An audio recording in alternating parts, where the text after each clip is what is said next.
Première offensive judiciaire pour l'équipe de campagne de Donald Trump, elle est annoncée dans le Wisconsin.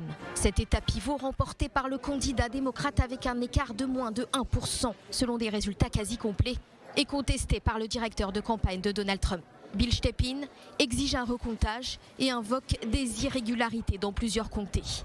Les habitants de Kenosha, dans cet état décisif, réagissent à la victoire du démocrate et à l'annonce du recours exigé par son rival. En fait, je suis choquée qu'il ait gagné et je suis d'accord pour un nouveau décompte, un recomptage absolument. Est-ce qu'il va diriger le pays dans le sous-sol de la Maison-Blanche? Je veux dire, il n'est pas apte à être président. Je suis heureuse de la victoire de Joe Biden. D'habitude, je n'aime pas parler politique avec les gens, mais vous savez, j'espère que Biden va gagner.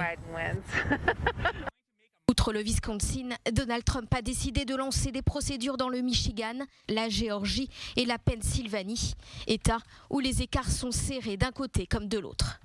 Après son intervention dans le Delaware, ce mercredi soir, Joe Biden a une nouvelle fois demandé à ses électeurs sur Twitter de garder foi dans le processus électoral.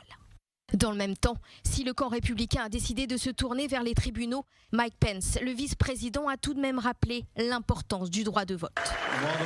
Pendant que les votes continuent d'être comptés, nous allons rester vigilants.